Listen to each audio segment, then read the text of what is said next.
नमस्कार, मी सिद्धी वैद्य। आज Soham financial services आणि मधुमालती एंटरप्राइजेस यांच्या संयुक्त विद्यमाने आयोजित सक्षम मन आणि समृद्ध जीवन या विषयावर FB लाईव्ह सेशनमध्ये मी आपल्या सगळ्यांचं स्वागत करते।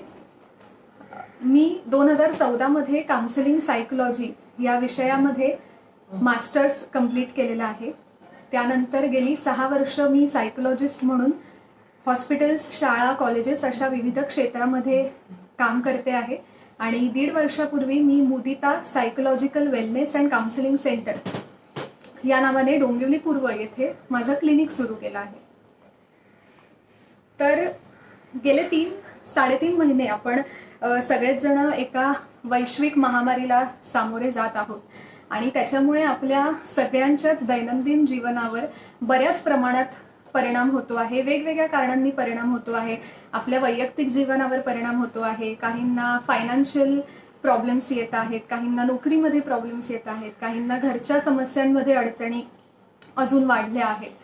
तर या सगळ्यामुळे आपल्यावर एक प्रकारचा ताण साहजिकच येतो आहे आणि हे सगळं कधी संपणार याची प्रचंड प्रमाणात अनिश्चितता आहे। त्यामुळे मनावर येत असलेला ताण, अनेक मनात उद्भवत असलेले प्रश्न, अनेक प्रकारच्या शंका या सगळ्या आपल्या मनात आहेत आणि त्याचा साहजिक परिणाम आपल्या मनावर आणि शरीरावर दोन्हीवर होताना आपल्याला दिसतो आहे। त्यामुळेच आपल्याला आपल्या शरीराची जशी आपण काळजी घेतो तशी मानसिक स्वास्थ्याची काळजी घेणं ही सुद्धा अत्यंत गरजेची बाब आहे आणि त्यामुळेच आजच्या या सेशनचं आयोजन आपण केलेलं आहे। सेशनला सुरुवात करण्यापूर्वी मी फक्त जे ऐकतायत त्यांना सांगू इच्छिते की सेशनच्या दरम्यान जर तुम्हाला काही प्रश्न असतील तर तुम्ही कॉमेंटमध्ये तुमचे प्रश्न तुमच्या ईमेल ID सह लिहा। सेशनच्या शेवटी शक्य असेल तेवढ्या सगळ्या प्रश्नांची उत्तरं मी देण्याचा प्रयत्न करीन, पण जर काही प्रश्नांची उत्तरं द्यायची राहिली तर तुमचे ईमेल ID जर तुम्ही लिहिलेले असतील तर मी त्या ईमेलवर तुम्हाला उत्तर देण्याचा नक्की प्रयत्न करेन। तर सेशनला सुरुवात करूया, मुख्य सेशनला। मी एक छोटीशी गोष्ट सांगते तुम्हाला सुरुवातीला। मध्यंतरी एक मेसेज व्हॉट्सअपवर फिरत होता, कदाचित तुमच्यापैकी बऱ्याच जणांनी तो वाचलाही असेल। तर एक साधारण 28-30ला वगैरे असा एक मुलगा असतो। त्याच्या आई वडिलांबरोबर तो राहत असतो गावाला आणि त्याची एक छोटीशी नोकरी असते। साधारण रोजच्या उपजीविकेपुरते पैसे मिळतील एवढी तात्पुरती त्याची नोकरी असते आणि काही कारणामुळे असं होतं की त्याची नोकरी जाते आणि त्यानंतर मग प्रश्न उद्भवतो की आता कसं आपलं घर कसं चालणार, आपण आपल्या आईबाबांची काळजी कशी घेणार। त्यानंतर असं होतं की काही कारणामुळे अजून गावात पण काही संकट येतात, वादळ येतं खूप मोठं आणि त्याच्यामध्ये अजून बाकीचंही बरंचसं नुकसान होतं। सो असे सगळीकडून पर्याय बंद झाल्यासारखे त्या मुलाला दिसतात की आता नोकरी तर ऑलरेडी गेलेली आहे आणि त्याच्यानंतर अजून आपल्याला काही करता येईल का, की छोटी मोठी कोणाची तरी कामं मिळाली आणि ती केली तर तोही पर्याय निघून जातो आणि मग आता कसं आपलं जीवन आपण कसं काढायचं किंवा रोजचे पैसे कसे मिळवायचे, रोजचं अन्न कसं आणायचं, हे सगळे प्रश्न त्याच्या मनात निर्माण होतात। त्याच्यामुळे त्याच्या मनावर ताण यायला सुरुवात होते। काही दिवस जातात, महिने जातात, पण परिस्थिती काही बदलत नसते, कारण सतत तेच नकारात्मक विचार, नकारात्मक भावना असं सगळं मनात येत असतं। शेवटी असं होतं की एका पॉइंटला येऊन तो मुलगा खूप हताश होतो आणि त्याला असं वाटायला लागतं की आता काहीच उरलं नाही आपल्या आयुष्यात, कारण आपण आपली नोकरी गेली, काही आपल्याला काम दुसरं मिळत नाहीये, आपण आपल्या आई वडिलांची काळजी घेऊ शकत नाही आहोत आणि हा ताण काही आता मला सहन होत नाहीये। तर हे सगळं मला असं वाटतं हा ताण तेव्हाच संपेल जेव्हा मी नसेन या जगात आणि तो असं ठरवतो की आपण आत्महत्या करायची, आज रात्री आपण आत्महत्या करायची असं तो ठरवतो आणि मग तो असं म्हणतो की आज आपण आत्महत्या करणारच आहोत, तर आजचा आपला शेवटचा दिवस आहे, तर आपण आई वडिलांसाठी काहीतरी आज करूया। आणि म्हणून मग तो सकाळी उठतो आणि असं ठरवतो की आपण छान कांदा भजी करू आपल्या आई बाबांसाठी आणि तो बाहेरच्या अंगणातल्या चुलीवर कांदा भजी करायला घेतो।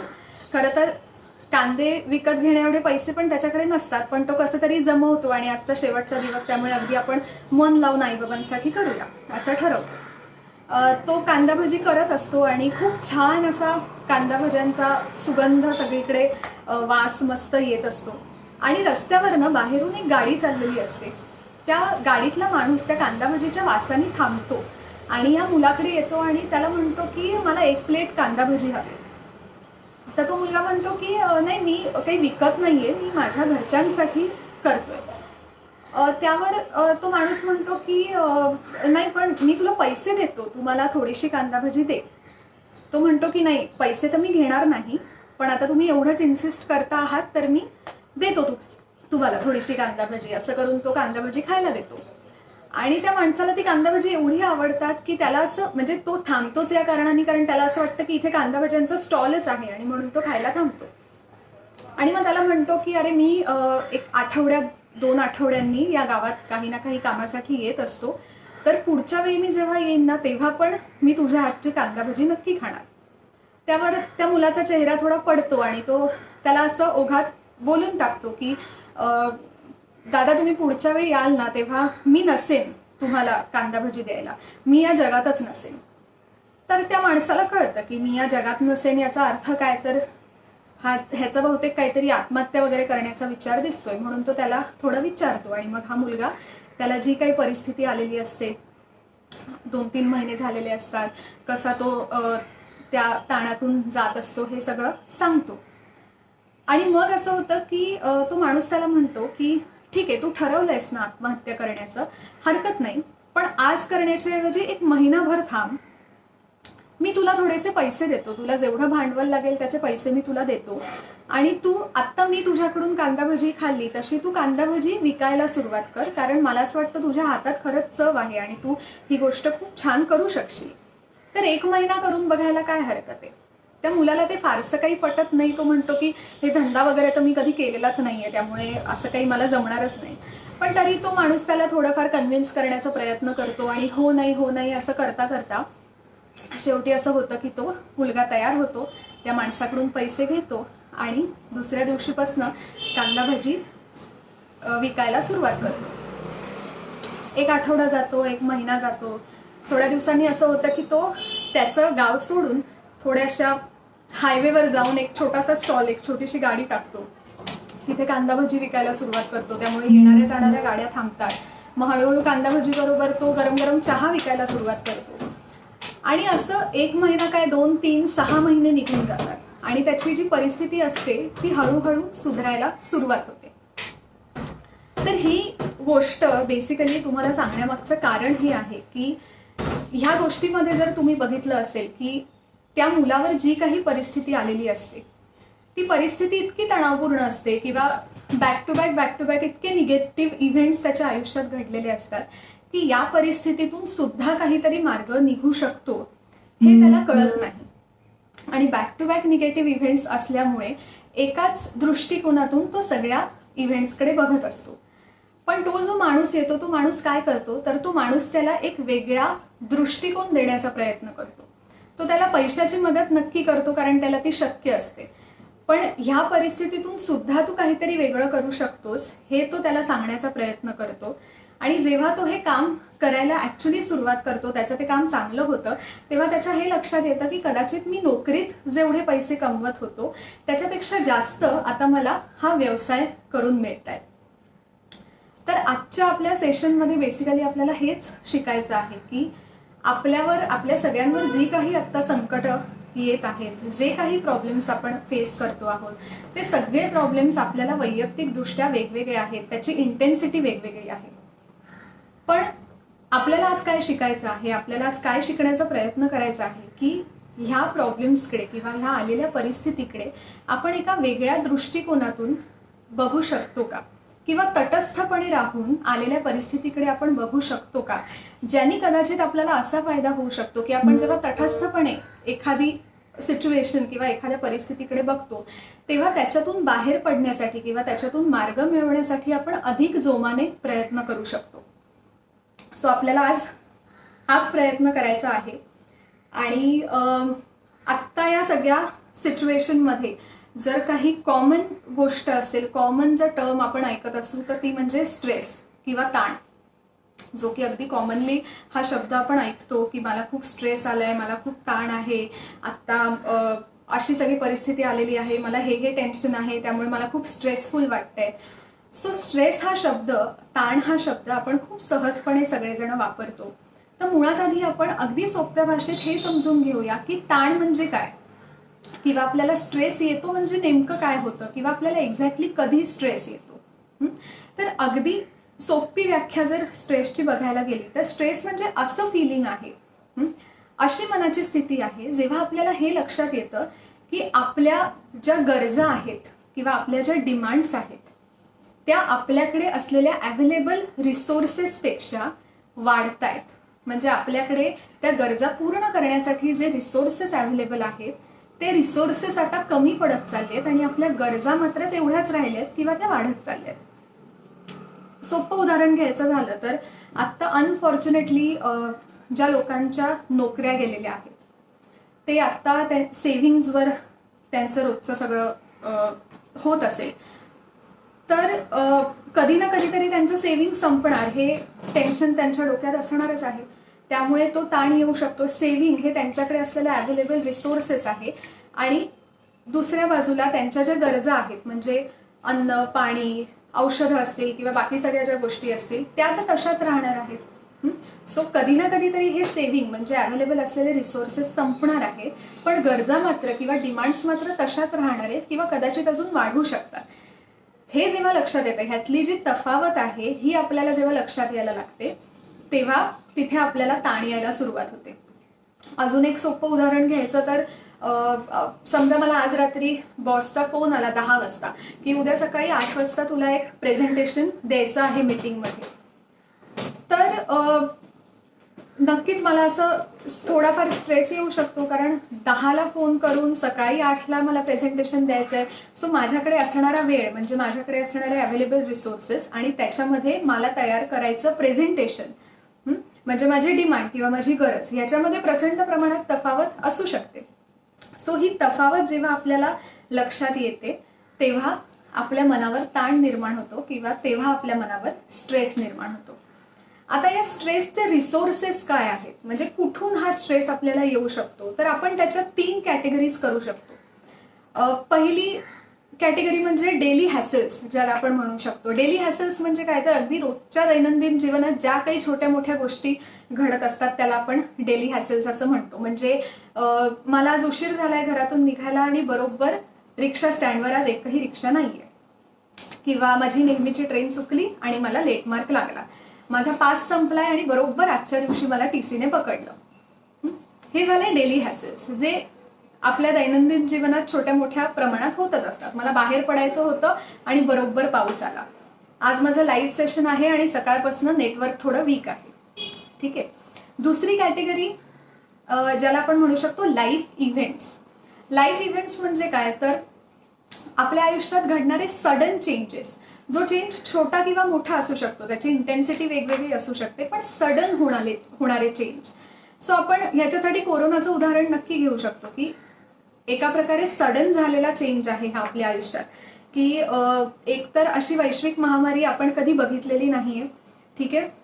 त्याच्यानंतर ती महामारी आलेली आहे, मग त्याच्यानंतर थोडे दिवसांनी अचानक लॉकडाऊन सुरू झालं. सो मुळात लॉकडाऊन म्हणजे काय ही कॉन्सेप्टच आपल्याला नवीन आहे. मग त्याच्यामध्ये आपल्याला काय गोष्टी मिळतील, काय गोष्टी नाही मिळणार, हे लॉकडाऊन आपलं किती एक्सटेंड होईल, मग आता अनलॉक झालेलं आहे, मग परत केसेस वाढतायत, मग परत लॉकडाऊन चालू होईल का. सो हे झाले लाईफ इव्हेंट. सतत काही ना काहीतरी चेंज होतोय, सडन चेंजेस होत आहेत आणि त्याच्याशी कोप करायला आपल्याला थोडासा वेळ लागतोय. ह्याचं कारण असं की त्या आपल्या रेग्युलर रुटीन मधल्या गोष्टी नाही आहेत. आणि तिसरी कॅटेगरी अशी ज्याला आपण ट्रॉमॅटिक इव्हेंट्स असं म्हणतो. ट्रॉमॅटिक इव्हेंट्स म्हणजे काय, तर आपल्या कुटुंबामधल्या एखाद्या आपल्या जवळच्या व्यक्तीचा मृत्यू होणं सडनली, किंवा ज्या नॅचरल कॅलॅमिटीज आहेत म्हणजे भूकंप होणं, सुनामी येणं, वादळ येणं, बॉम्बस्फोट होणं, हे सगळे ट्रॉमॅटिक इव्हेंट्समध्ये मोडतात. तर बेसिकली या ज्या 3 कॅटेगरीजमध्ये हे 3 कॅटेगरीज आपण असं म्हणू शकतो की these are sources of stress. आणि मग आपल्याला जेव्हा हे लक्षात येतं की ह्या गोष्टींशी आपण कुठे ना कुठेतरी कोप करू शकत नाही आहोत, आपण डील करू शकत नाही आहोत, तेव्हा आपल्या मनावर जी मनाची आपली स्थिती होते त्याला आपण स्ट्रेस येणं किंवा ताण येणं असं म्हणू शकतो. आणि आत्ता ह्या परिस्थितीमध्ये तर बऱ्याच प्रमाणात आपल्या आयुष्यात छोट्या ना छोट्या गोष्टी, छोट्या मोठ्या सगळ्या गोष्टींमध्ये ताण निर्माण झालेलाच आहे. नोकरीच्या बाबतीत असेल, पर्सनल लाईफमध्ये असेल, नातेसंबंधांमध्ये असेल, कोणाचे व्यवसाय असतील त्यांच्या व्यवसायात असेल, शाळा कॉलेजातली मुलं असतील त्यांच्या बाबतीत असेल. तर ह्या स्ट्रेसची काही बेसिक लक्षणं काय आहेत ती पण आपण थोडीशी लक्षात घेऊया, जी अगदी कॉमन आहेत आणि जे आपण सगळेच जण थोड्याफार प्रमाणामध्ये एक्सपिरियन्स करत असतो. तर काय काय लक्षणं आहेत ह्याची, तर आपल्याला आपण इरिटेटेड वाटणं म्हणजे चिडचिड होणं किंवा रेस्टलेस होणं, आपण बेचैन वाटणं, आपल्याला आपली झोप आणि जेवण ह्याच्यामध्ये थोडासा डिस्टर्बन्स तयार होणं, म्हणजे एकतर खूप जास्त झोप लागणं किंवा अजिबात झोप न लागणं, आणि खूप जास्त भूक लागणं किंवा अजिबातच भूक न लागणं. त्याच्यानंतर टेन्शन येणं छोट्या छोट्या गोष्टीचं, भीती वाटणं पटकन एखाद्या गोष्टीची, पाल्पिटेशन म्हणजे छातीतली धडधड जास्त प्रमाणात होणं, किंवा निगेटिव्ह विचार, नकारात्मक विचार सतत डोक्यात येणं, नर्वसनेस होणं छोट्या छोट्या गोष्टींचा, कॉन्सन्ट्रेट कामावर करायला डिफिकल्टी होणं, एखादा डिसिजन घेण्यासाठी डिफिकल्टी होणं, हे सगळे बेसिक काही स्ट्रेस येण्यामागची लक्षणं आहेत. किंवा स्ट्रेसमध्ये आपल्याला काय होतं तर ही स्ट्रेसची लक्षणं आहेत. आता ही लक्षणं जर आपण बघितली तर आपल्या हे लक्षात येतं की ह्या लक्षणांचा आपल्या आयुष्यात 3 घटकांवर परिणाम होतो. हे 3 घटक कोणते आहेत तर एक म्हणजे आपले विचार, आपले थॉट्स, दुसरं आपल्या भावना म्हणजे आपले इमोशन्स, आणि तिसरं म्हणजे आपलं वर्तन म्हणजे आपलं बिहेवियर. सो एक ट्रायंगल डोळ्यासमोर आणा तुम्ही, थॉट्स, इमोशन्स आणि बिहेवियरचा, आणि कसे आपण या ट्रायंगलमध्ये अडकत जातो हे आपण 1-2 छोटीशी उदाहरणं घेऊन फक्त समजून घेऊया. आपल्याला ताण कधी येतो हे आपण बघितलं, 3 रिसोर्सेस बघितले, पण त्या 3 रिसोर्सेसमध्ये एक कॉमन गोष्ट काय होती तर सिच्युएशन, अशी सिच्युएशन जी अनपेक्षित आहे, किंवा एखादी अशी सिच्युएशन जी आपल्या मनाविरुद्ध घडते. म्हणजे कोणतीही घटना जी आपल्या मनाविरुद्ध घडते किंवा अनपेक्षितरित्या घडते तेव्हा त्याचा ताण आपल्याला येतो, आणि तो ताण ह्या 3ही घटकांवर येतो.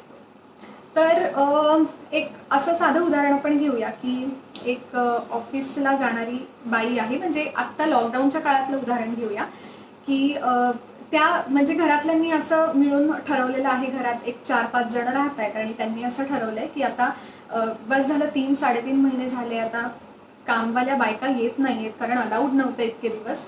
पण आता असं वाटतं की जाऊ दे, आता एवढं ऑफिसचं काम सांभाळायचं, घरचं सगळं बघायचं, तर आपण आपलं बोलवूया, म्हणजे ॲटलिस्ट तेवढं केअरला आधी भांडी तरी होतील, म्हणजे बाकी मला थोडंसं रिलॅक्स व्हायला वेळ मिळेल.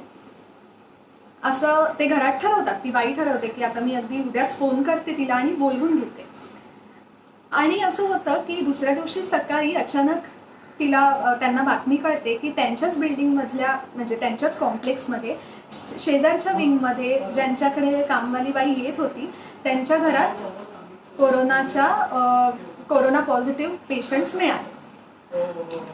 आता ही एक अनपेक्षित झालेली घटना आहे. अनपेक्षित अशा अर्थी की कोरोना पॉझिटिव्ह पेशंट्स मिळाले म्हणजे आता हिनी जो डिसिजन घेतला होता की आपण आजपासून किंवा उद्यापासून आपण बाईला बोलवायचं, तर तो डिसिजन कुठे ना कुठेतरी आता थांबणार. तो नाही आपण तिला नाही बोलवू शकणार. का नाही बोलवू शकणार तर ऑब्व्हियसली म्हणजे शेजारच्या विंगमध्ये जर असं झालंय तर मग आपल्याकडे होऊ शकतं, आणि आता म्हणजे परत बंद करतील अलाउ करणं. सो थोडीशी चिडचिड त्या बाईची सुरुवात झाली. म्हणजे ही एक अनपेक्षित घटना. त्याचा विचारांवर कसा परिणाम झाला की विचार डोक्यात यायला लागले की हे नेमकं आत्ताच व्हायचं होतं, मी अगदी ठरवलं आणि बरोबर इथे पेशंट सापडला, म्हणजे आता परत मला सगळं करावं लागणार. आता कुठे मी ठरवलं होतं की जरा मी रिलॅक्स होईन, तर नाही, आता 3-3.5 महिने काय माहिती आता अजून किती असे दिवस मला करावं लागणार. त्याच्यामुळे भावनांवर काय परिणाम होईल तर तशाच काही नकारात्मक भावना निर्माण होतील, जसं की राग येईल, चिडचिड होईल थोडीशी. राग येणं ही भावना आहे.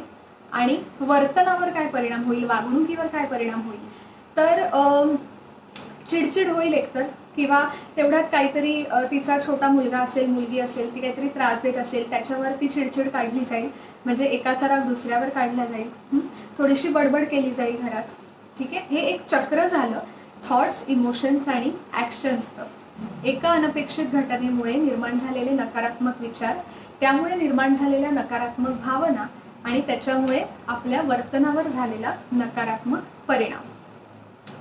ही एक घटना झाली जी सॉल्व्ह होतीये ना होतीये, तोपर्यंत त्या बाईला फोन आला ऑफिसमधनं की आता 10% अटेंडन्स अलाउ केलेला आहे, तर तुम्हाला उद्यापासून ऑल्टरनेट डेज ऑफिसला यायचं आहे.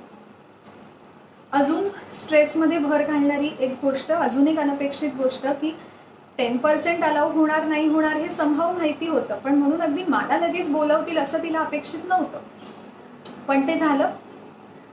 परत विचार सुरू झाले की आता बाई पण येणार नाहीये, आता मला ऑफिसला पण जावं लागणार ऑल्टरनेट डेज.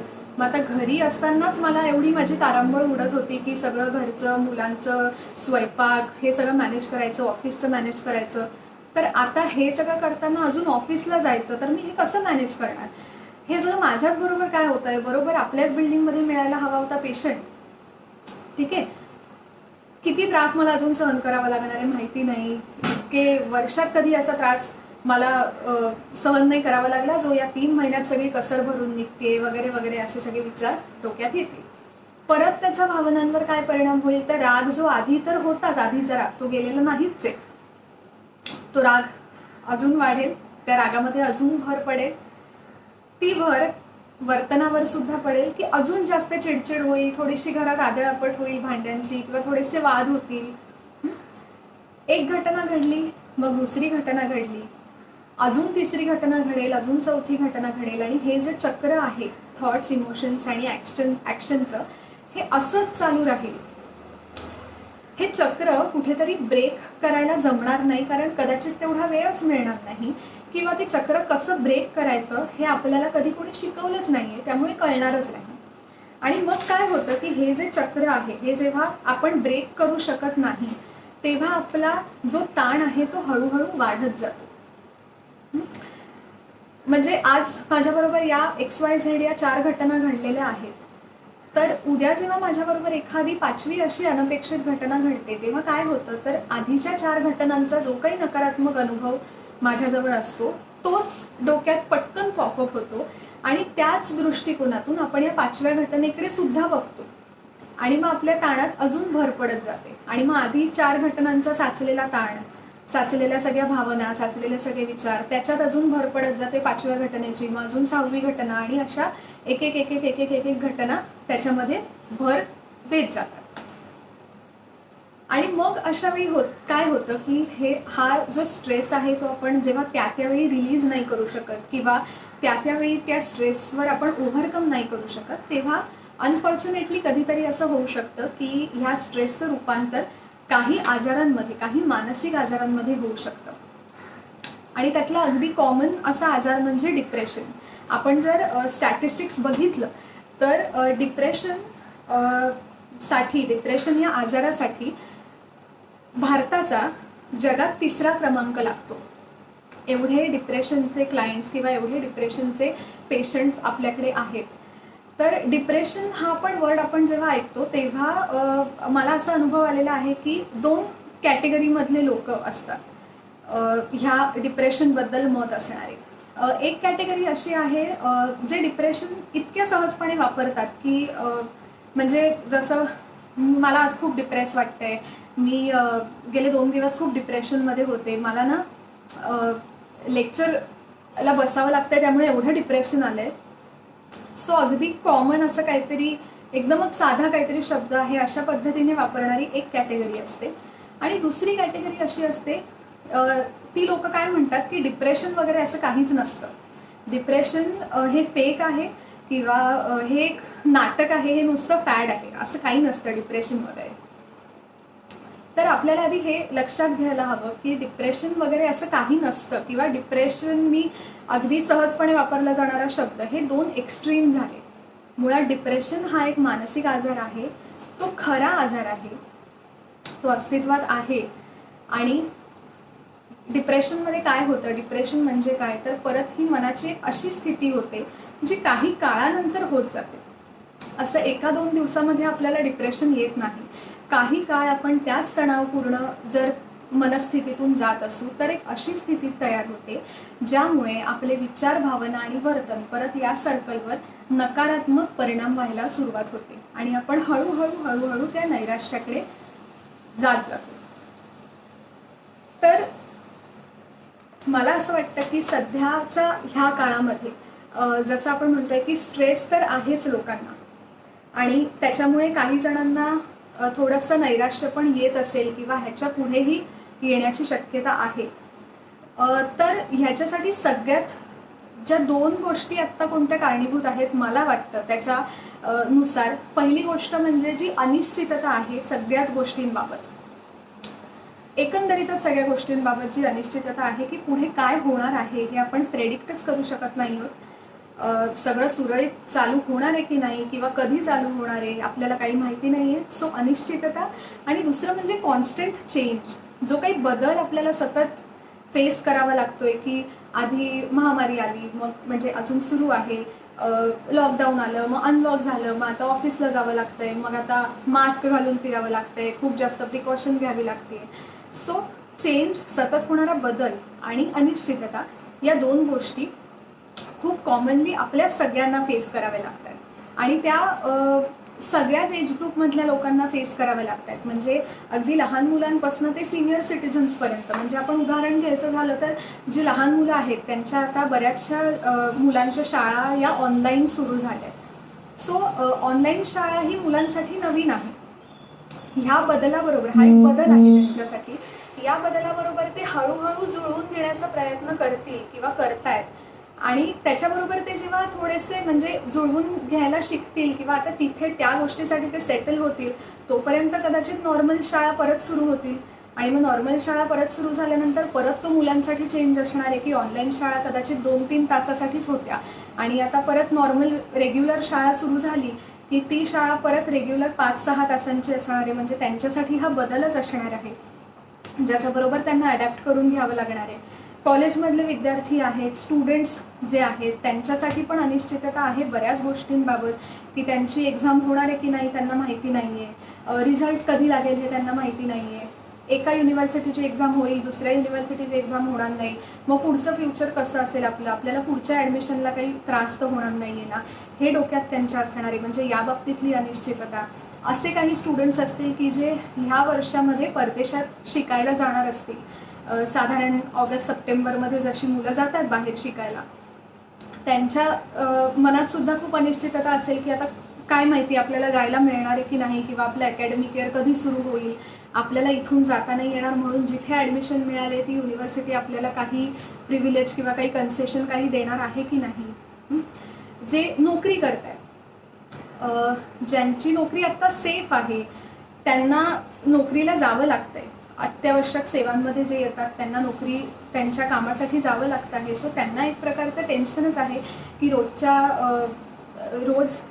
रोज कामावर जायचं, त्यामध्ये खूप जास्त प्रिकॉशन घ्यायची वेगवेगळ्या पद्धतीने, घरी यायचं, घरच्यांबरोबर राहायचं, मग आपल्याला कोरोनाची लागण नाही झाली पाहिजे, आपल्यामुळे आपल्या घरच्यांना झाली नाही पाहिजे. सो हा त्यांच्यासाठी एक असलेला नव्याने बदल आहे. त्याच्यानंतर ज्यांच्या नोकऱ्या थोड्याशा आत्ता असं ज्यांच्या डोक्यावर थोडीशी टांगती तलवार आहे की नोकरी गेली तर काय, हे टेन्शन त्यांना, म्हणजे परत त्या बाबतीतली अनिश्चितता आहे की आत्ता तर अजूनपर्यंत आहे बाबा माझी नोकरी पण काही सांगता येत नाही. सो त्यांच्या बाबतीतली एक अनिश्चितता आहे की गेलीच, अजून 2 महिन्यांनी गेली नोकरी तर पुढे काय करायचं, नवीन नोकरी मिळेल की नाही, या बाबतीतली अनिश्चितता. जे सिनियर सिटिझन्स आहेत त्यांना सुद्धा खूप बदलांना सामोरं जावं लागतंय कारण ते घराच्या बाहेर पडू शकत नाही आहेत, घरातली सगळी कामं त्यांना करावी लागत असतील, म्हणजे त्यांच्या शारीरिक व्याधी सांभाळून त्यांना अजून एक्स्ट्रा कामं करावी लागत असतील, त्याचा सुद्धा त्यांच्यावर ताण येत असेल. सो अनिश्चितता सगळ्याच बाबतीतली आणि सतत होत असणारा बदल आपल्या दैनंदिन आयुष्यात, या 2 गोष्टी पुरेशा आहेत आपल्याला ताण निर्माण करायला. आता काय होतं की ह्या 2 गोष्टी मी म्हटलं तसं की सगळ्यांसाठीच कॉमन आहेत, म्हणजे आपण कोणी एकटे नाही आहोत की आपल्याला कोणत्या एकाच व्यक्तीला हे सगळं फेस करावं लागतंय असं नाहीये, तर सगळ्यांनाच या 2 गोष्टींना सामोरं जावं लागतंय. पण त्याच्यामध्ये कसं असतं की काही लोक जी असतात ती मनाने खंबीर असतात, थोडीशी सक्षम असतात. त्याच्यामुळे काही जण जो काही स्ट्रेस असतो, ताण असतो, जी काही परिस्थिती उद्भवलेली असते त्याच्याशी चांगल्या पद्धतीने डील करू शकतात. पण सगळेच जण मनाने खंबीर असतातच असं नाही. त्यामुळे जे मनाने खंबीर नसतात त्यांच्यासाठी असं होतं की ह्या ताणाचा त्यांना प्रचंड त्रास होतो आणि त्याच्यातून कसं बाहेर पडायचं हे त्यांना नाही कळत. तर पहिली गोष्ट आपल्याला ही लक्षात घ्यायची की हे असं का होतं, तर आपण सगळेजण वेगवेगळे इंडिव्हिज्युअल्स आहोत. आपण सगळेजण वेगवेगळ्या व्यक्ती आहोत.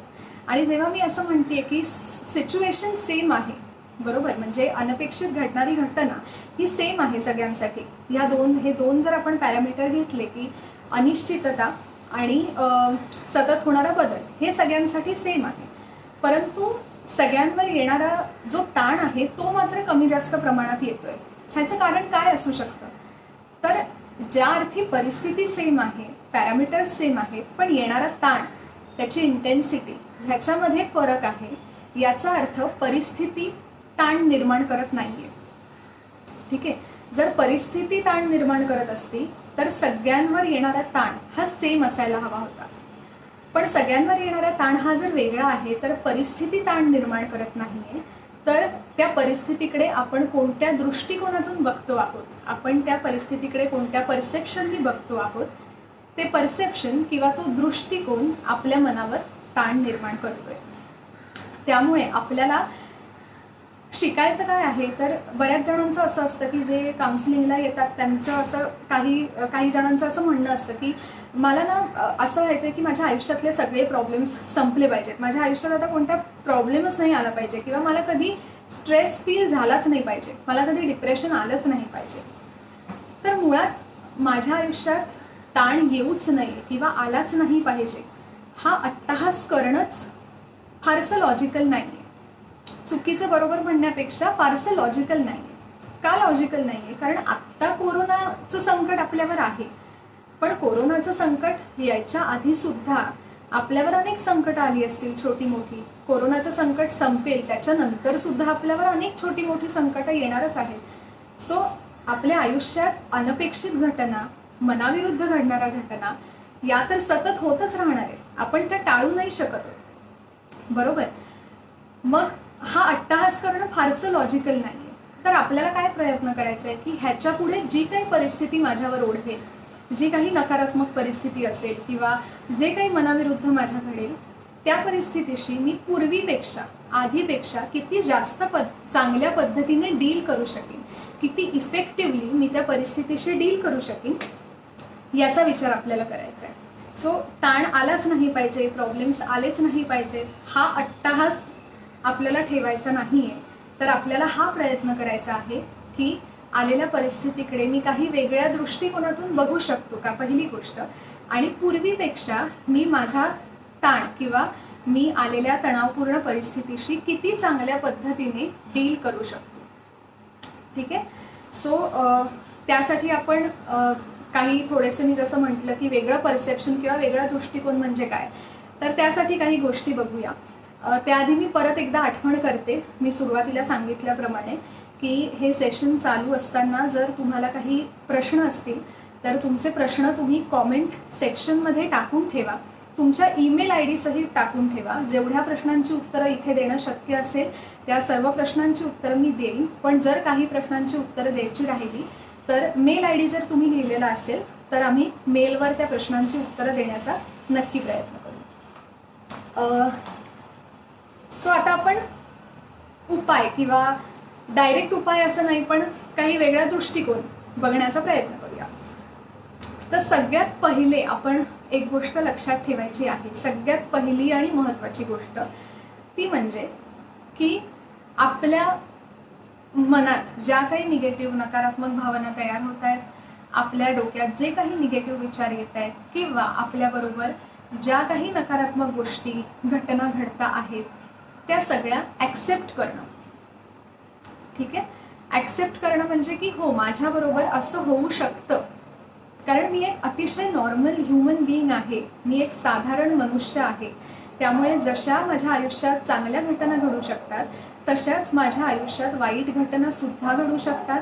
माझ्यावर जसे चांगले प्रसंग येऊ शकतात, चांगले प्रसंग जसे मला अनुभवायला मिळू शकतात तसंच माझ्यावर संकट सुद्धा येऊ शकतात आणि आलेल्या संकटांमध्ये मला भीती वाटू शकते, मला ताण येऊ शकतो, मला राग येऊ शकतो, माझी चिडचिड होऊ शकते. म्हणजे ज्या काही नकारात्मक भावना आहेत, आपण सकारात्मक भावनांना जितक्या इझिली ॲक्सेप्ट करतो तितक्याच इझिली आपल्याला आपल्या नकारात्मक भावनांना, आपल्या नकारात्मक विचारांना सुद्धा ॲक्सेप्ट करायचं आहे.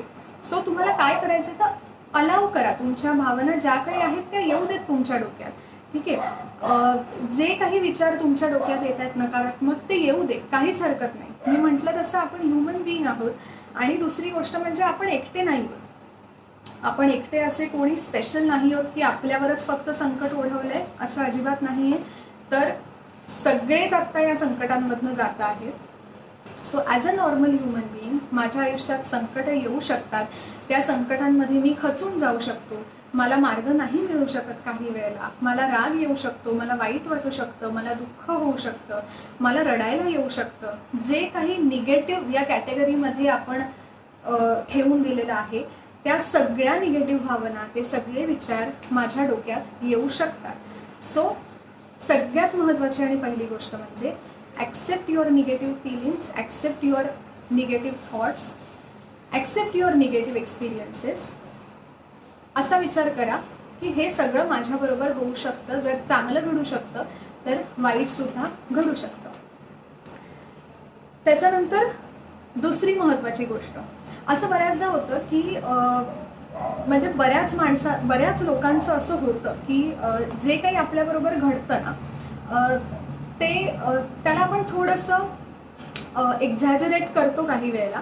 आणि एक्झॅजरेट अशा लेवलला करतो की आपण कुठेतरी एका पॉईंटला येऊन अशा एका कन्क्लुजनला पोचतो की हे जे काही आता माझ्याबरोबर सुरू आहे किंवा माझ्याबरोबर जे काही आता झालेलं आहे, जे काही घटना माझ्या आयुष्यात घडली किंवा जी काही परिस्थिती माझ्यावर ओढवलेली आहे त्याच्यामुळे संपलंय आता सगळं. म्हणजे बस आता हे एवढंच बघायचं राहिलं होतं फक्त.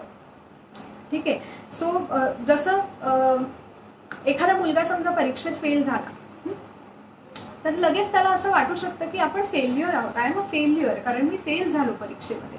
कदाचित तो इतक्या वर्षात तो इयत्ता पहिलीपासून परीक्षा देतोय आणि तो कोणत्या तरी एका वर्षी कॉलेजमधल्या कोणत्या तरी एका विषयात फेल झाला.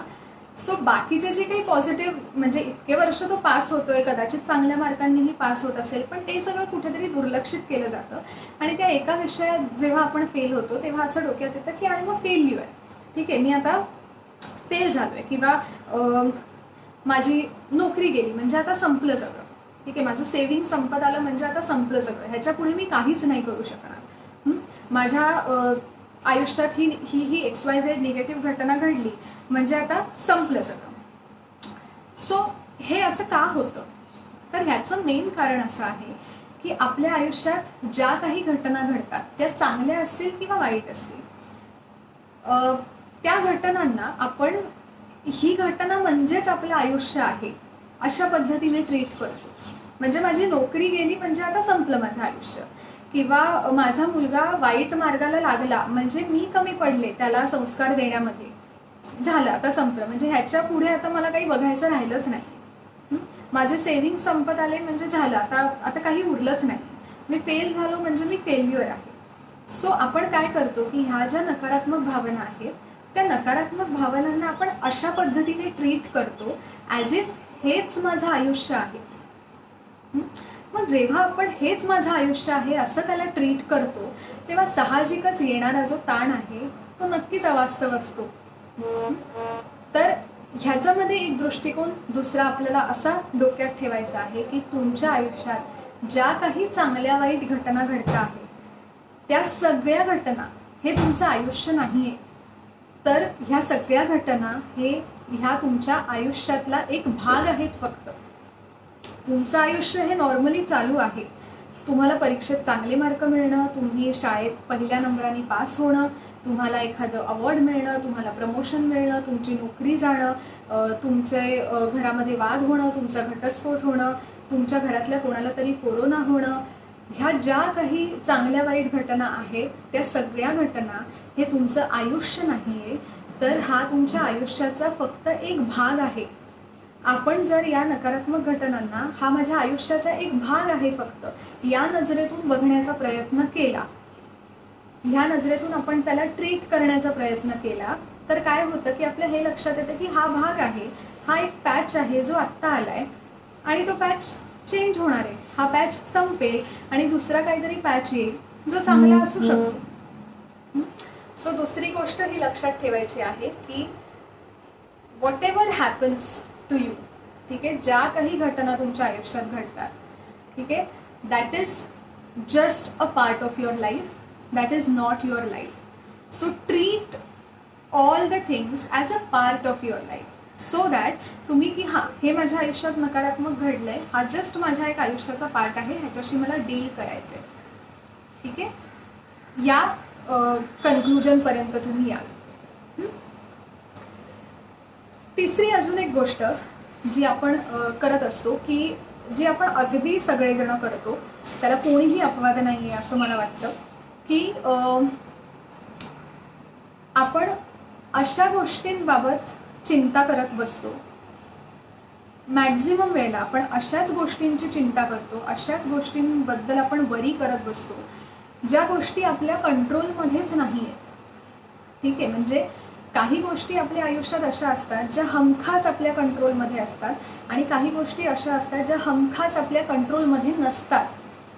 ठीक आहे, सो मी तुम्हाला थोडक्यात सांगते की हमखास आपल्या कंट्रोलमध्ये असणाऱ्या गोष्टी कोणत्या, तर आपले विचार, आपल्या भावना, आपलं वागणं, आपली मतं, आपल्या एखाद्या गोष्टीकडे, एखाद्या घटनेकडे, एखाद्या व्यक्तीकडे बघण्याचा दृष्टिकोन, आपल्या आवडीनिवडी, हे सगळं हमखास आपल्या कंट्रोलमध्ये असणारं आहे. म्हणजे माझे विचार, माझ्या भावना, माझी वागणूक हे माझ्या कंट्रोलमध्ये आहे. पण आपला अट्टाहास मॅक्झिमम वेळेला काय असतो, तर आपल्या कंट्रोलच्या बाहेर असणाऱ्या गोष्टी आयदर चेंज करण्याचा आपण प्रयत्न करत असतो किंवा त्याच्याबद्दल सतत चिंता करत आपण बसलेलो असतो.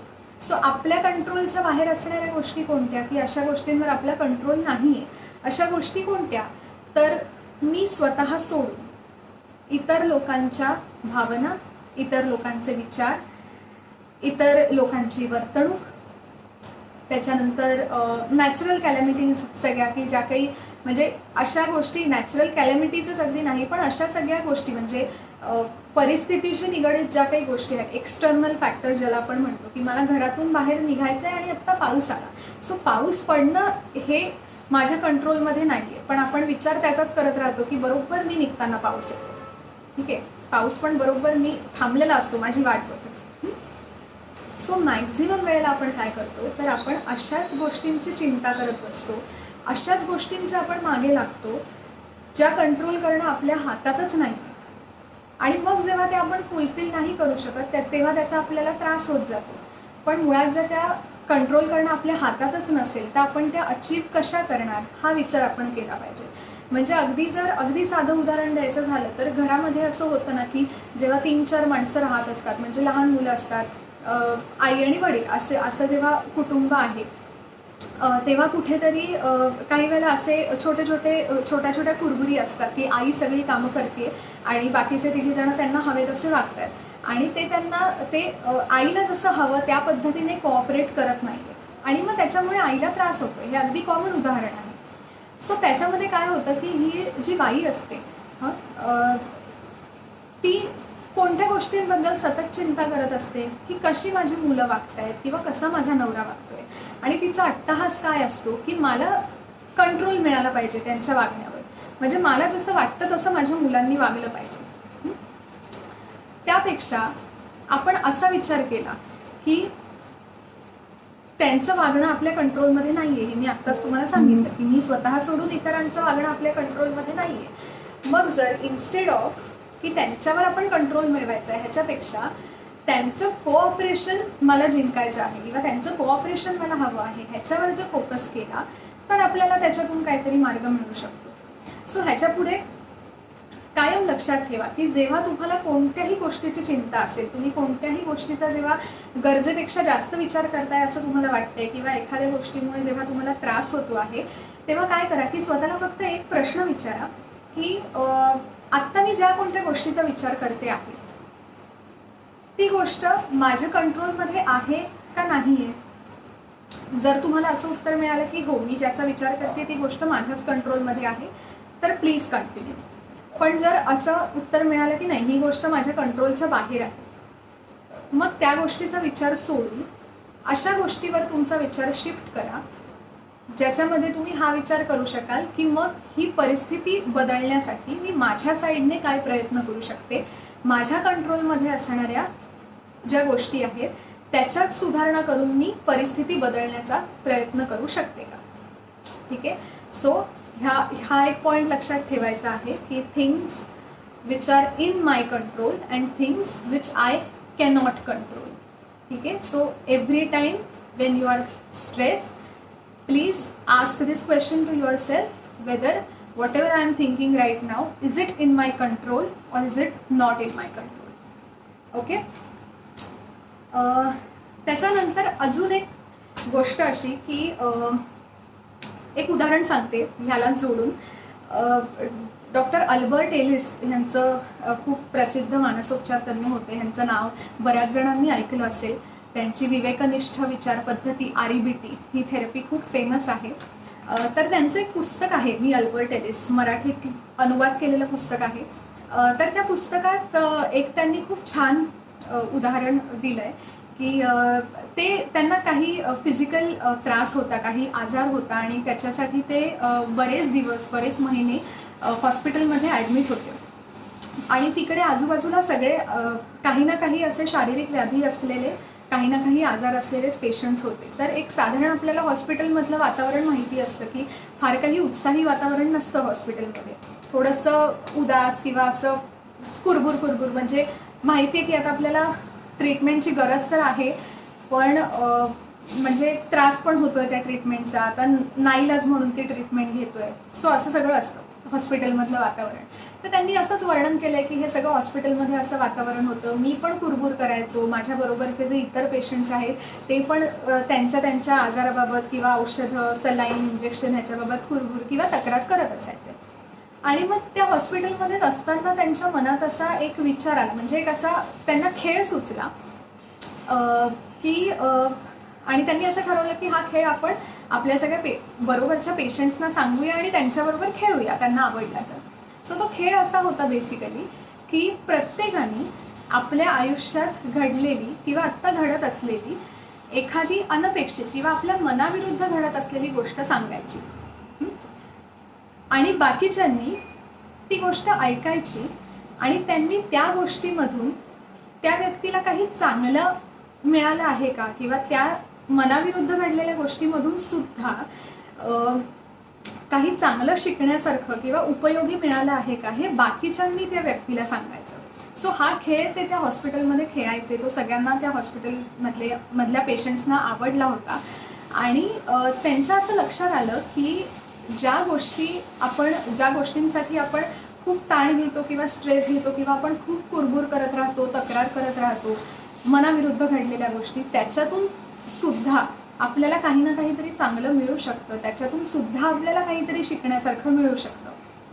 सो सेम वे हे जे things which are in my control and not in my control हे जे आहे त्याच्या बाबतीत आपण हे उदाहरण घेऊ शकतो की ज्या गोष्टी कंट्रोलमध्ये नाही आहेत त्या गोष्टींचा आपण विचार करतोय. म्हणजे आत्ता असं आहे की ही वैश्विक महामारी पूर्णपणे संपवणं ही इंडिव्हिज्युअली किंवा प्रॅक्टिकली आपल्या कंट्रोलमध्ये नाही. ठीक आहे की जगातलं किंवा देशातलं सगळं संपलंच पाहिजे, ते कधी संपेल आपल्याला माहिती नाही. पण आपल्या हातात काय आहे तर आपल्या स्वतःची काळजी घेणं आपल्या हातात आहे. विनाकारण बाहेर न फिरणं आपल्या हातात आहे. बाहेर जर फिरावं लागतच असेल, जावं लागतच असेल तर योग्य पद्धतीने प्रिकॉशन घेणं आपल्या हातात आहे. पण हे सगळं करण्याच्या ऐवजी आपण काय करतो तर जे पाळतात ते करतातच, पण तरीसुद्धा काही जण काय करतात की एवढी गर्दी दिसते बाहेर, तर लोकांना काही कळतच नाही, लोकांना काही पडलेलीच नाही आहे, लक्षातच येत नाही, त्याची इंटेन्सिटी किंवा गांभीर्य कळतच नाही आहे, मग सरकारला काही कळत नाही आहे, ह्या उपाययोजना करतायत त्याचा काही उपयोग नाही आहे. सो अशा गोष्टींचा विचार करण्यापेक्षा ज्या आपल्या कंट्रोलमध्ये नाहीच आहेत, त्यापेक्षा आपल्या कंट्रोलमध्ये आपली स्वतःची काळजी घेणं, आपली स्वतःची इम्युनिटी वाढवणं हे आपल्या हातात आहे. So please try to focus on the things which are in your control and not the things which are not in your control. ठीक आहे. अजून एक गोष्ट जी पण खूप कॉमनली आपल्याला दिसून येते ती म्हणजे आपण खूप असे हिअर अँड नाऊ पर्स्पेक्टिव्ह, आम्ही त्याला असं म्हणतो, टेक्निकल वर्ड जर द्यायचा झाला तर, की काय होतं की बरेचसे आपल्याला दिसतात असे लोक की जे पास्टचा विचार करतात, फ्युचरचा विचार करतात. बस म्हणजे भूतकाळातल्या गोष्टींबाबत रिग्रेट करणं, भूतकाळातल्या गोष्टींचा त्याच्याबद्दल गिल्टी फील करणं किंवा रिग्रेट, किंवा कसं मला तेव्हा करायला जमलं नाही, किंवा कशी ती व्यक्ती माझ्याशी तेव्हा वागली होती वगैरे वगैरे, या गोष्टींचा विचार करत राहणं, किंवा फ्युचरचा विचार करत राहणं, म्हणजे फ्युचर वरीच.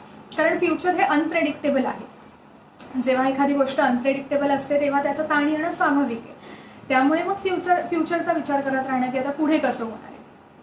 सो ह्या गडबडीमध्ये काय होतं की आत्ता वर्तमान काळामध्ये जे काही चालू आहे तुमच्याबरोबर, म्हणजे ॲट प्रेझेंट तुमच्याकडे ज्या गोष्टी आहेत त्याच्यावर तुम्ही फोकसच नाही करू शकत.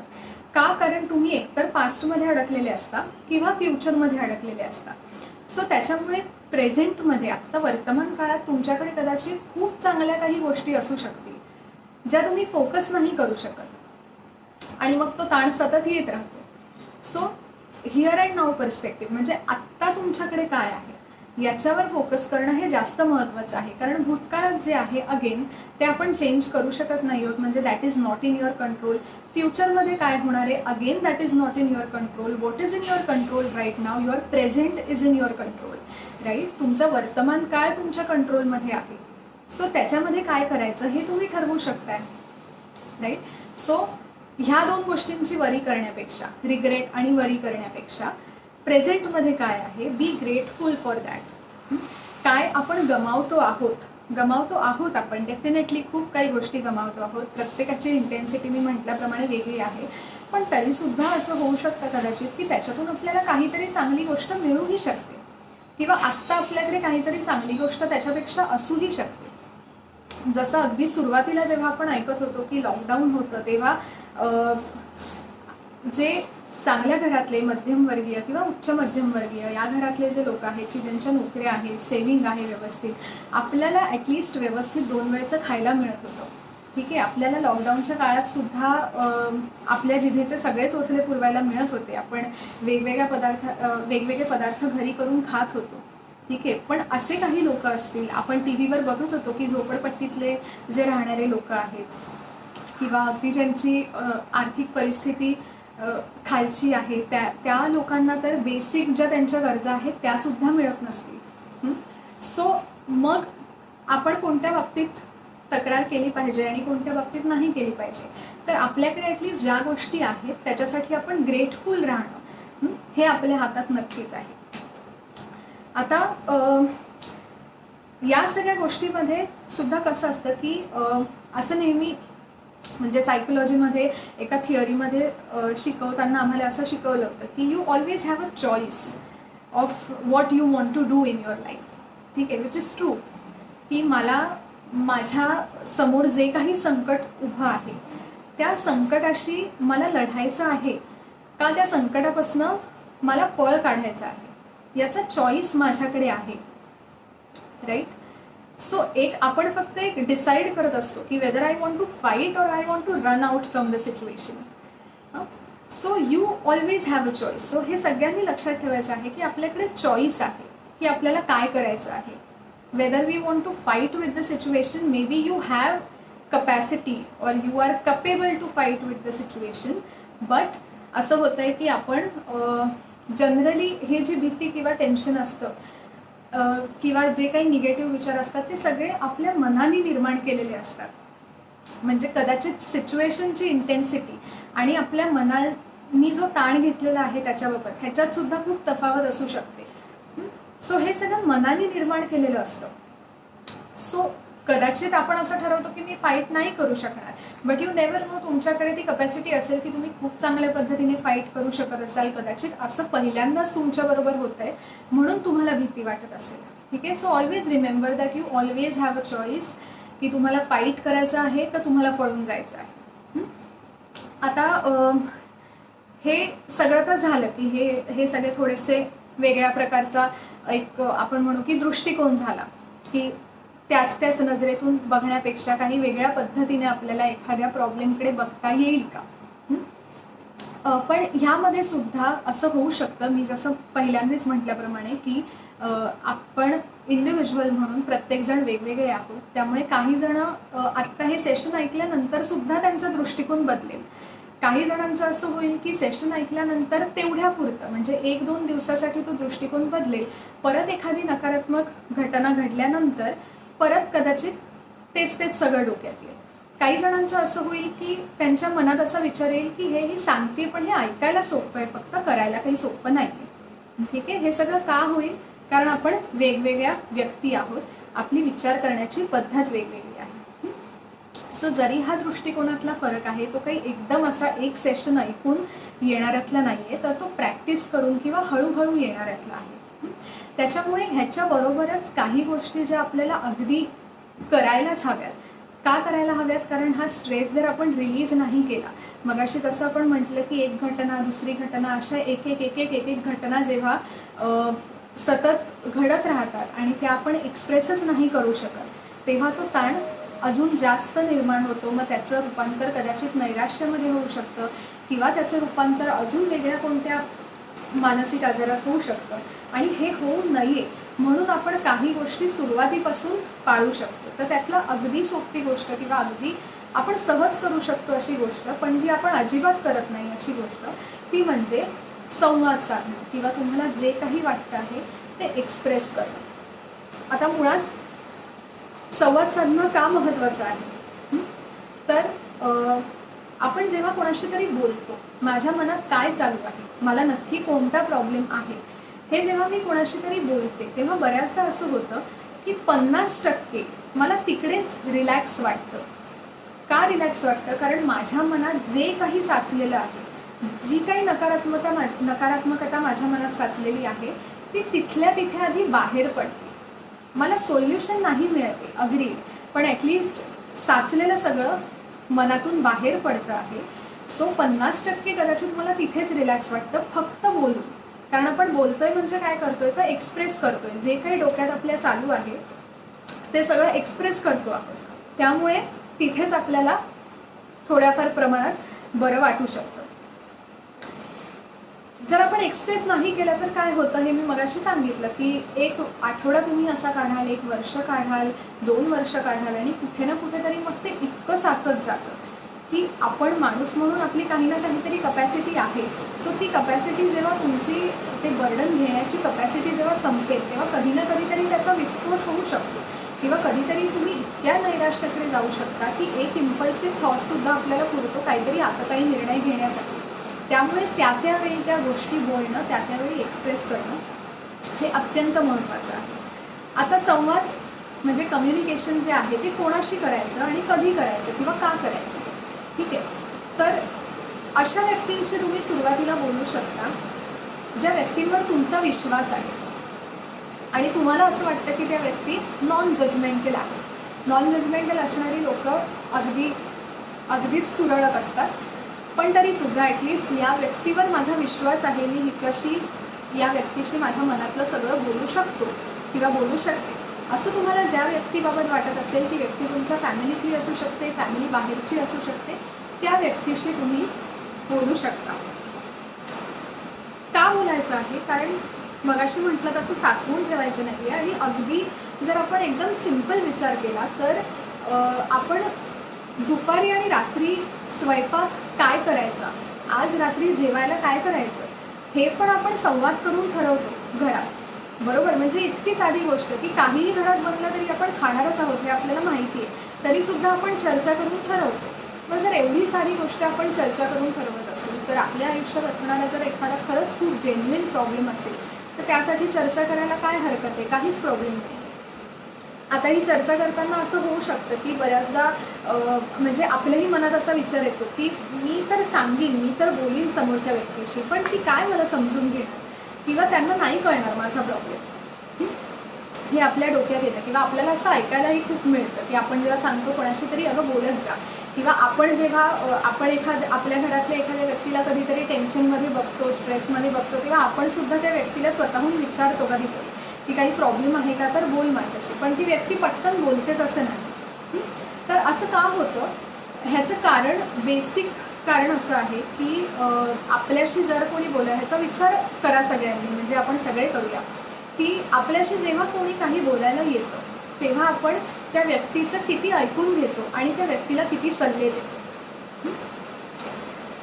तर मला असं वाटतं की सल्ले देणाऱ्यांची संख्या जास्त आहे ऐकून घेणाऱ्यांपेक्षा. तर आपल्याला सगळ्यात जर बेसिक गोष्ट काही शिकायची असेल, 2 गोष्टी, त्या म्हणजे एकतर समोरच्या व्यक्तीचं शांतपणे ऐकून घेणं, फक्त ऐकून घेणं विदाऊट एनी इंटरप्शन, आणि त्या व्यक्तीसाठी नॉन जजमेंटल असणं. नॉन जजमेंटल म्हणजे काय, तर त्या व्यक्तीचं ऐकत असताना किंवा ऐकून झाल्यानंतर कोणत्याही प्रकारचे जजमेंट्स मनात तयार न करणं, डोक्यात तयार न करणं की बापरे हिने असं केलं, हिला असं होतंय, त्याला असा प्रॉब्लेम आहे वाटतं, ठीक आहे. No judgements. कारण आपल्याला जर आपल्या बाबतीत कोणी जजमेंटल राहिलं तर नाही आवडत.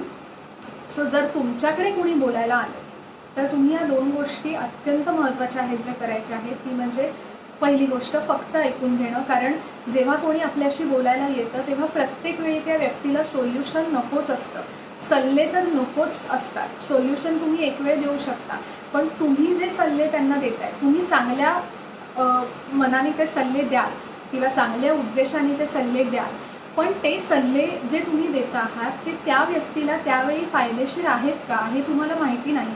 ते मॅक्झिमम वेळेला फायदेशीर नसतात, कारण त्या मोमेंटला त्या व्यक्तीला कोणतेही सल्ले आणि उपदेश नको असतात, ठीक आहे. त्यामुळे ऐकून घेणं विदाऊट एनी इंटरप्शन, ठीक आहे. आणि दुसरं म्हणजे नॉन जजमेंटल राहणं. म्हणजे मग कोणाच्याच मनात, एकमेकांच्या मनात की ही व्यक्ती मला समजून घेईल का किंवा कशी समजून घेईल, हे काही डोक्यात उरणारच नाही, ठीक आहे. आता याही पेक्षा अजून थोडंसं पुढे जाऊन सांगायचं झालं तर आपण संवाद तर करतोच, ठीक आहे, म्हणजे करू ह्याच्या पुढे कदाचित, किंवा संवाद केल्यानंतर सुद्धा असं होऊ शकतं की आपण, म्हणजे जी साधारण व्यक्ती आहे त्या फार फार तर ऐकून घेतील किंवा फार फार तर काहीतरी सल्ले देतील, पण कदाचित जी व्यक्ती प्रॉब्लेम शेअर करते आहे त्या व्यक्तीचा जो प्रॉब्लेम आहे तो प्रॉब्लेम कदाचित खूप डीप असेल किंवा इतका इंटेन्स असेल की आपल्याकडे त्या व्यक्तीला त्या प्रॉब्लेममधून बाहेर काढण्यासाठी काही सोल्युशन किंवा मार्ग असेलच असं नाही. तर अशा वेळी आपण काय केलं पाहिजे, तर अशा वेळी आपण एखाद्या मेंटल हेल्थ प्रोफेशनलकडे, म्हणजे एखाद्या तज्ज्ञाकडे त्यांना जाण्याचा सल्ला दिला पाहिजे, जो अजूनही आपण देत नाही, कारण मेंटल हेल्थबद्दल खूप जास्त प्रमाणात अजूनही स्टिग्मा आहे. म्हणजे जर तुम्हाला आत्ताच्या या परिस्थितीत म्हणून नाही, एरवीसुद्धा जर तुम्ही रस्त्यातनं चालताना एखादी ओळखीची व्यक्ती तुम्हाला भेटली आणि तिचा चेहरा थोडासा असा वीक दिसत असेल तर तुम्ही विचारता काय झालं आहे, आणि ती व्यक्ती तुम्हाला सांगते की काही नाही गं, 2 दिवसापासून ताप येतोय. तुम्ही पटकन त्या व्यक्तीला काय सांगता किंवा काय विचारता की अगं मग डॉक्टरांकडे जाऊन आलीस का, डॉक्टरांना एकदा दाखवून ये बाई, औषधं घेऊन. इतक्या सहजपणे तुम्ही एखाद्या मेंटल हेल्थ प्रोफेशनलकडे जाण्याचा सल्ला लोकांना देता का, तर नक्कीच देत नाही. सो आपण हे तापाच्या, सर्दी खोकल्याच्या बाबतीत का करतो, कारण आपल्याला माहिती असतं की जर 2 दिवस पण औषध न घेता मी घरीच थांबले, डॉक्टरांकडे गेले नाही, तर माझा ताप वाढू शकतो, माझी सर्दी वाढू शकते, मला अजून त्याच्यातून काहीतरी वेगळं होऊ शकतं. सेम वे जेव्हा आपला मानसिक ताण जो आहे, मनाची जी काही नकारात्मक स्थिती झालेली आहे ती जेव्हा इनिशियल स्टेजला आहे तेव्हाच जर आपण एखाद्या तज्ज्ञाची हेल्प घेतली तर तो आजार अजून बळावणार नाही. तो आजार अजून 1 वर्ष 1.5 वर्ष तसाच राहील आणि मग आता अशी परिस्थिती आली की आता काही ऑप्शनच नाही. म्हणजे आमच्याकडे येणारे मॅक्झिमम पेशंट्स हे लास्ट ऑप्शन म्हणूनच आलेले असतात की आता मी सगळा प्रयत्न केला आणि शेवटी तुमच्याकडे आलो आहे. म्हणजे ते ऑलरेडी अशा स्टेजला पोचलेले असतात की त्यांना त्याच्यातून बाहेर काढायला बराचसा वेळ लागतो. त्यामुळे हा जो स्टिग्मा आहे मेंटल हेल्थच्या बाबतीत तो आपण अगदी दूर केला पाहिजे. आपल्या मेंटल हेल्थला आपण तेवढीच प्रायोरिटी दिली पाहिजे जेवढी आपण आपल्या फिजिकल हेल्थला देतो आहोत. ठीक आहे. थोडंसं मी अगदी थोडक्यात मेंटल हेल्थ प्रोफेशनल्सबद्दल पण सांगते कारण त्याच्याबद्दल पण बऱ्याचशा लोकांना थोडंसं कन्फ्युजन असतं. तर मेंटल हेल्थ प्रोफेशनल्समध्ये कोण कोण येतं तर सायकॅट्रिस्ट येतात, सायकोलॉजिस्ट आणि सायकोथेरपिस्ट हे लोक मेंटल हेल्थ प्रोफेशनल्समध्ये येतात. याच्यामध्ये सायकॅट्रिस्ट जे असतात त्यांचं काम काय असतं. सायकॅट्रिस्ट म्हणजे डॉक्टर. त्यांच्याकडे ते डॉक्टर त्यांनी प्रॉपर मेडिकलला जाऊन शिक्षण घेतलेलं असतं. त्यामुळे सायकॅट्रिस्ट तुम्हाला मेडिसिन्स प्रिस्क्राईब करतात. म्हणजे असे काही मानसिक आजार असतात ज्याच्यासाठी मेडिसिन्स घेणंच आवश्यक असतं. सो त्या मानसिक आजारांसाठी तुम्हाला हे सायकॅट्रिस्ट जे डॉक्टर असतात ते मेडिसिन्स प्रिस्क्राईब करतात. बरेचसे मानसिक जे आजार असतात त्याच्यामध्ये काय होत असतं तर आपल्या मेंदूमध्ये ज्या रासायनिक प्रक्रिया सुरू असतात, जसं ब्लड सर्क्युलेशन सुरू असतं तशी काही रसायनांचं पण सर्क्युलेशन चालू असतं आणि त्या प्रत्येक रसायनांचं काही ना काहीतरी काम असतं. सो त्या कोणत्या रसायनांमध्ये जर त्या केमिकल्समध्ये जर काही इम्बॅलन्स तयार झाला तर त्या इम्बॅलन्समुळे काय होतं की आपल्याला काही ना काही आजार होऊ शकतात किंवा थोडीशी मनस्थितीमध्ये वरखाली होऊ शकतं. तर ते बॅलन्स करण्याचं काम जे आहे ते औषधं करतात आणि म्हणून सायकॅट्रिस्ट जे आहेत ते औषधं देतात. आता सायकोलॉजिस्ट किंवा सायकोथेरपिस्ट काय काम करतात तर सायकोलॉजिस्ट किंवा सायकोथेरपिस्ट हे तुमचा जो काही त्रास आहे त्याचं मूळ शोधून काढण्याचा प्रयत्न करतात. ठीक आहे. म्हणजे तुमचा त्रास नक्की कधीपासून सुरू झाला आहे, नक्की कशामुळे सुरू झालेला आहे, ठीक आहे, ह्याचा शोध घेण्याचा प्रयत्न करतात. बेसिकली काय होतं की आपण जेव्हा पण कोणत्या प्रॉब्लेममध्ये असतो तेव्हा आपल्या त्या समस्येचं निरसन करण्याची आपली जी क्षमता असते ना ती क्षमता जी आहे ती तात्पुरत्या काळासाठी ब्लॉक झालेली असते. सो सायकोलॉजिस्ट किंवा सायकोथेरपिस्ट काय काम करतात तर ती जी ब्लॉक झालेली क्षमता आहे ती परत तुमच्यामध्ये ती तुम्हाला शोधून देण्याचं काम करतात. तुमच्यात असलेली क्षमता तुमचे प्रॉब्लेम सोडवण्यासाठी तुमच्यात असलेली क्षमता तुम्हाला शोधून देण्याचं काम हे सायकोलॉजिस्ट आणि सायकोथेरपिस्ट करतात. सो दॅट ती क्षमता तुम्हाला मिळाल्यावर परत किंवा ते क्षमतेचा एकदा तुम्हाला शोध लागला की तुम्ही पुढे येणाऱ्या सगळ्या संकटांवर सुद्धा इफेक्टिव्हली मात करू शकता किंवा त्या संकटांबरोबर डील करू शकता. ठीक आहे. सो हे थोडंसं झालं मेंटल हेल्थ प्रोफेशनल्सबद्दल. आता काही प्रश्न असतील समजा कॉमेंट बॉक्समध्ये आलेले तर मी जस्ट एकदा गो थ्रू करते आणि काही प्रश्न असतील तर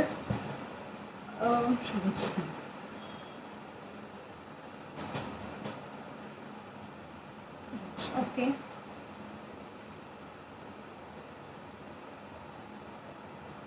ओके. सो एक प्रश्न असा आलेला आहे की आपल्याला ट्रीटमेंटची आवश्यकता आहे हे कसं ओळखायचं. सो ट्रीटमेंटची आवश्यकता आहे बेसिकली हे मी म्हटलं तसं की जेव्हा आपल्याला हे लक्षात येत आहे की आपला ताण अवास्तव वाढतो आहे, ठीक आहे, आपल्याला ह्या ताणावर मात करायला स्वतः जमत नाही, तेव्हा आपल्याला कोणाकडे तरी कोणत्या तरी तज्ज्ञांचा सल्ला घेण्याची गरज असते.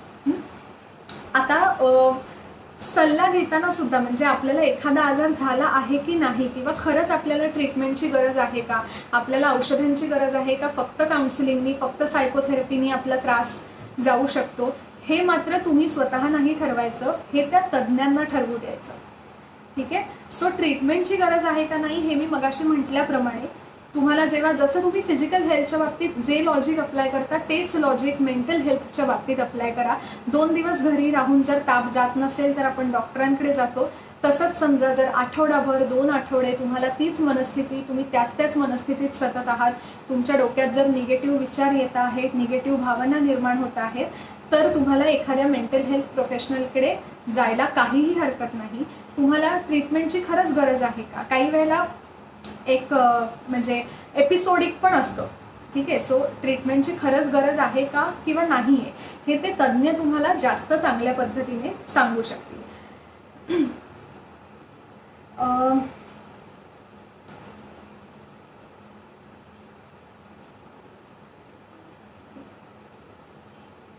ओके.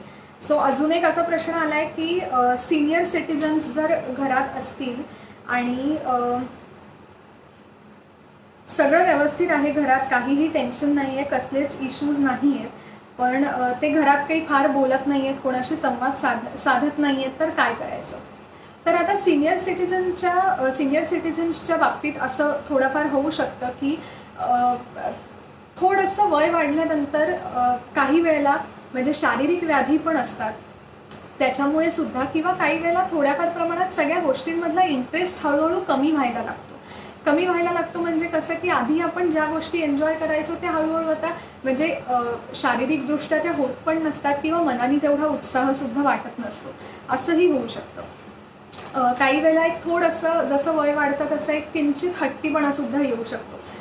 तर त्याच्यामुळे जर समजा तुमच्या घरातले सिनियर सिटीजन असे असतील की असं वरवर बघायला गेलं तर काही प्रॉब्लेम नाही आहे त्यांना, पण तरीसुद्धा ते बोलत नाही आहेत, तुमच्याशी संवाद साधत नाही आहेत, तर तुमच्या फॅमिलीमधला दुसरं कोणीतरी जे त्यांच्याशी क्लोज आहे, अगदी त्यांचे मित्र किंवा मैत्रीण असेल तरीसुद्धा चालेल, किंवा बहीण भाऊ कोणी असेल तर त्यांना त्यांच्याशी एकदा बोलायला सांगायला हरकत नाही.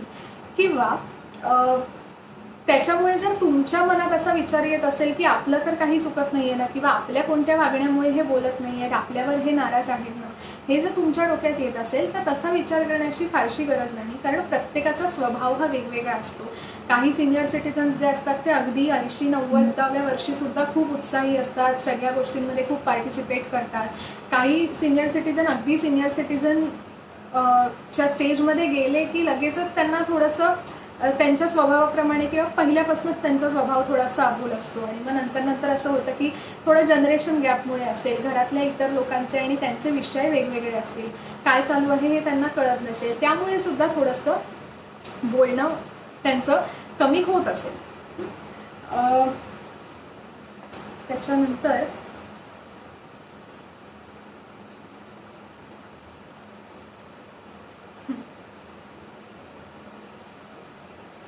सो अजून एक असा प्रश्न आलाय की जर कोणत्या व्यक्तीला कळतच नसेल की हा प्रॉब्लेम मेंटल हेल्थशी रिलेटेड आहे तर काय करायचं, असं बऱ्याच जणांचं होतं. ह्याचं कारण स्टिग्मा हेच आहे की मुळात एक लक्षात ठेवायचं आहे की शरीर आणि मन हे हातात हात घालून चालत असतं, त्याच्यामुळे हे दोन्ही एकमेकांवर परिणाम होत असतं. म्हणजे आपण साधं उदाहरण घ्या की आपण जेव्हा शारीरिक आपल्याला काहीतरी व्याधी असते, व्याधी म्हणजे आपण शारीरिकदृष्ट्या जेव्हा आजारी असतो तेव्हाही आपण मनाने थोडेसे निरुत्साहीच असतो, आपल्याला काही फार उत्साह नसतो, थोडं उदास आपल्याला वाटत असतं. सेम वे जेव्हा आपल्याला काही मानसिक ताण आहे तेव्हा त्याचा परिणाम आपल्या कोणत्या ना कोणत्या तरी शारीरिक भागावर किंवा शारीरिक अवयवावर येतो.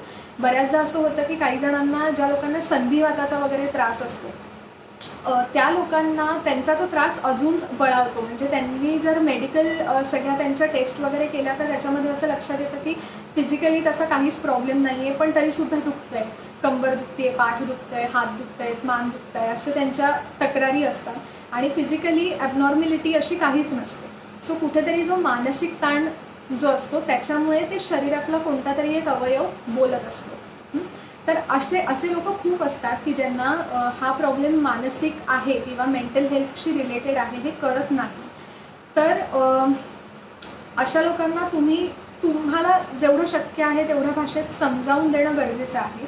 त्यांना जर अगदीच समजत नसेल तर त्यांना तुम्ही जर थोड्याफार प्रमाणात इन्सिस्ट करू शकलात की ॲटलिस्ट एकदा आपण कोणत्या तरी सायकोलॉजिस्टकडे जाऊन बघूया, आणि मग त्याच्यानंतर तुला जर वाटलं तर तू कंटिन्यू कर, तुला नाही वाटलं तर आपण नको जाऊया. काय होतं की आपण एक म्हणजे त्यातले जे तज्ज्ञ नसतील त्यांचं सांगणं आणि एखाद्या तज्ज्ञाकडे गेल्यावर त्यांचं सांगणं याच्यामध्ये थोडासा फरक पडतो. त्यामुळे बऱ्याचदा असे पेशंट खूप येतात, सुरुवातीला असेच पेशंट येतात रादर की ज्यांना कोणीतरी घरच्यांनी जबरदस्तीने आणलेलं असतं, आणि मग नंतर त्यांना कसं रिअलाईज करून द्यायचं की त्यांना खरंच प्रॉब्लेम आहे आणि त्यांना त्याच्यावर काम करणं गरजेचं आहे, हे ते सायकोलॉजिस्ट किंवा काउन्सिलर्स जे असतात हे त्यांच्या पद्धतीने करतात. त्यामुळे जर त्यांना समजत नसेल तर ॲटलिस्ट हा ऑप्शन तुम्ही थोडासा वेगळ्या पद्धतीने त्यांना सांगून बघू शकता की एखाद्या प्रोफेशनलकडे आपण जस्ट जाऊन बघूया एकदा आणि त्याच्यानंतर मग तुम्हाला जे हवं ते तुम्ही डिसाईड करू शकता.